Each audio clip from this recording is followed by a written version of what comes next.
Students, myself Sanjay Kumar Gupta, Maths and Science teacher in St. Michael's Academy, Bedia. Students, I am going to teach you Science for Class 8, Chapter 12, Sum. In previous video, we have got basic knowledge about sound, as well as we have known about different musical instrument. Students, in those examples we have seen how sound is to be produced.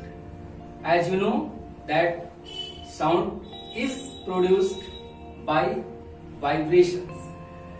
तो जैसा आपको पता है कि ध्वनि कंपन से उत्पन्न होती है, हमने उस पर प्रैक्टिकल भी देखा था। अब मान लो कि जैसे तुम्हारे पास एक खाली पाइप है, जैसे मेरे पास एक धागे का पाइप है। अब मैं इसमें साउंड पैदा कर रहा हूं, जैसा तुम अक्सर अपने खेल खेल में ऐसा साउंड पैदा करते हो पेन के ढक्कन से या किसी अन्य चीज से। अब मान लो ये तुम देख रहे हो कि इसके दोनों एंड्स खुले हुए हैं। अब मैं इसमें एयर पास करा रहा हूं। क्या देखा आपने? यहां साउंड अच्छी तरह से नहीं निकला। क्यों? क्योंकि जब एयर मैंने इसके अंदर पास कराया तो यह दूसरी ओर से निकल गया। अब मैं एक पार्ट को क्लोज करता हूं और तब फिर एयर को पास करा रहा हूं। स्टूडेंट्स, आपने क्या देखा? जैसे ही मैंने इसके दूसरे एंड को बंद किया और अपने लिप्स से एयर को इसके अंदर स्टक कराया, यह एयर इसमें कंपित होने लगा, वाइब्रेट होने लगा और एक सुरीली ध्वनि का संचरण हो गया। ठीक इसी तरह से आज जिस सेक्शन को हम लोग पढ़ने जा रहे हैं, इसमें क्या बताया जाएगा कि हमारी ध्वनि यानी मनुष्य अपनी ध्वनि कैसे पैदा करते हैं।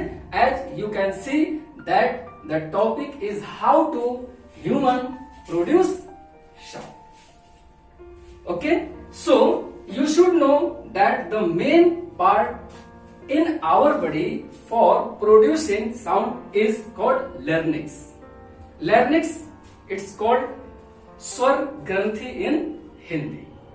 So, as you are knowing that sound produces due to vibration of air. तो जैसे हवा के कंपन से ध्वनि पैदा होती है, हमारे शरीर के अंदर भी हवा का संचरण होता है और फिर यही हवा कंपित होकर और हमारी आवाज को संचरित करती है। और इस प्रक्रिया में कौन कौन से चीज सहायक होते हैं? उसमें सबसे पहले तो लारिंक्स यानी वॉइस बॉक्स, देन लंग्स विच just enclosed air, throat,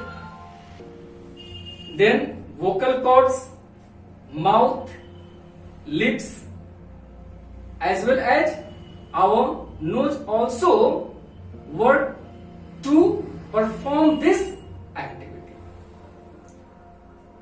अब जैसा कि आप यहां एक पिक्चर देख सकते हो, इस पिक्चर में क्या बताया गया है कि जैसे एक व्यक्ति जिसके शरीर के अंदर शारीरिक रचना में आप ये देख सकते हैं कि यहाँ एक वोकल कॉर्ड्स लगे हुए हैं। They are made up by ligaments और and here is wind pipe, means this is the portion where air stuck. अब यहाँ हवा फंसी होती है और then larynx means voice box located from our throat region to our mouth, यानी हमारे इस पूरे पोर्शन में जो गले का हिस्सा है आप ये देखते हैं। जैसे यहाँ पर मैंने एडम्स एप्पल की बात की थी पिछले क्लास में, उसमें मैंने बताया था कि यहाँ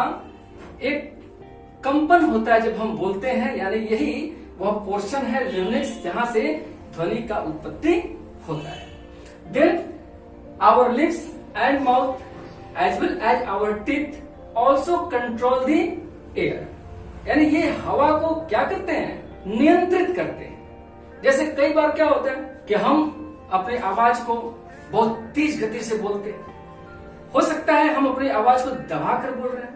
ऐसे स्थिति में क्या होता है कि हम अपने मुंह, दांत, अपने लिप्स को नियंत्रित करते हैं और डिफरेंट तरह की आवाज पैदा करते हैं। So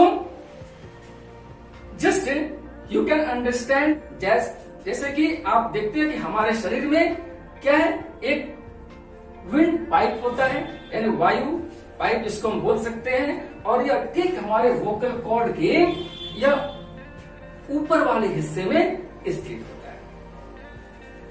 now these vocal cords are joined by two ligaments and its structure is just like a सीटी। जैसे आपने सीटी देखा होगा, सपोज करो कि ये एक सीटी है और इसके अंदर एक लिगामेंट, जैसे तुम देखते होगे कि जो छोटी छोटी सीटियां आती हैं, और इस सीटी, जैसे ये सीटी हो गया और इस सीटी के भीतर में एक लीफ होता है। तो जब हम बोलते हैं तो क्या होता है, या जब फूंकते हैं तो क्या होता है, यह लीफ कंपित होता है। तो ठीक इसी तरह से हमारे वॉइस बॉक्स से जो जुड़ा हुआ विंड पाइप होता है, इसमें भी दो लिगामेंट्स या तंतु होते हैं जो कि हमारे फेफड़ों से निकलने वाले हवाओं को नियंत्रित करते हैं, और यह फेफड़ों से निकलने वाली जो एयर होती है यह इसी लिरिक्स यानी वॉइस बॉक्स से होकर के बाहर आती है, जिससे ध्वनि उत्पन्न होती है। तो वोकल कॉर्ड्स क्या होते हैं, यह एक मसल्स होते हैं, एक तरह के मसल्स होते हैं जो हम आवश्यकता के अनुसार उसको टाइट या लूज कर सकते हैं, और इन्हीं वोकल कॉर्ड के टेंशन से, इनकी तन्यता से ही हमें हाई टोन या लोअर टोन की प्राप्ति हो जाती है। तो इस तरह से हमारे नाक, मुंह और लिप्स से जो निकलने वाले एयर्स होते हैं, जिसमें कई चैम्बर्स बने होते हैं, और ये प्रकोष्ठ ही इन निकलने वाली हवाओं को नियंत्रित करते रहते हैं।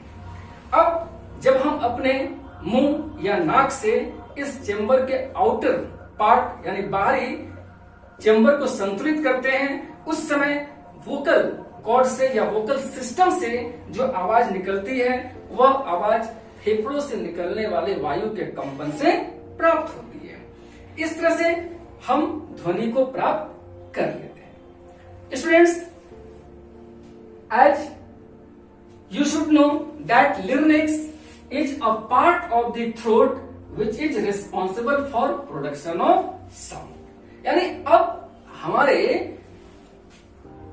स्वर को पैदा करने का मुख्य अंग क्या हुआ, larynx. Okay, so about it we should know in detail by our book. So let's read the book and know more and more about it.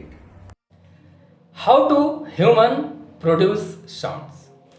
The sound producing organ of our body is called larynx or voice box, which is located at the upper end of the windpipe. यानी जो हमारे शरीर में ध्वनि पैदा करने के अंग हैं, उनको हम विंड पाइप, लिरिक्स या वॉइस बॉक्स के नाम से जानते हैं, जो विंड पाइप के ठीक ऊपरी हिस्से में स्थित होता है।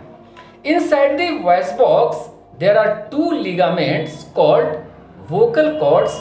When lungs force out air through the lyrics, the vocal cords vibrate to produce sound. यानी जब वॉइस बॉक्स के अंदर वोकल कॉर्ड के रूप में जो लिगामेंट्स होते हैं, यह फेफड़ों से आने वाले हवा के कारण वाइब्रेट करते हैं और फिर साउंड पैदा हो जाता है. The muscles attaching the vocal chords can made them loose or tight. This is called changing the tension in the vocal cord. The tension on the vocal cords can change to produce a higher or lower tone. अर्थात हमारे vocal cord से जुड़े हुए जो पेशी होते हैं यह समयानुसार सख्त हो जाते हैं या फिर वह लूज हो जाते हैं, जिसको हम वोकल कॉर्ड की तन्यता के नाम से जानते हैं। और फिर यह वोकल कॉर्ड के टेंशन ही उच्च स्वर और निम्न स्वर का प्राप्ति कराते हैं। The sound further modulated by the air chambers of mouth and nose. The size of the outer chamber is adjusted by positioning the lips and tongue or by the opening or closing the mouth. अर्थात फिर ये जो स्वर बाहर आते हैं जो air के रूप में होते हैं, हवा के रूप में होते हैं और ये वेव के रूप में होते हैं, इनको एक और ताकतवर तरंग के ऊपर सवार करा देते हैं, मॉड्यूलेट करा देते हैं, जो हमारे लिप्स और टंग के एडजस्टमेंट से प्राप्त होता है। इस तरह से the volume of the sound produced by human is controlled by increasing और decreasing the amount of air passing through the vocal system. अर्थात जो मानव स्वर होते हैं इनको हम वोकल सिस्टम से प्राप्त होने वाले हवाओं की मात्रा को बढ़ाकर या घटाकर नियंत्रित कर सकते हैं। और यह हवा कहाँ से आती है?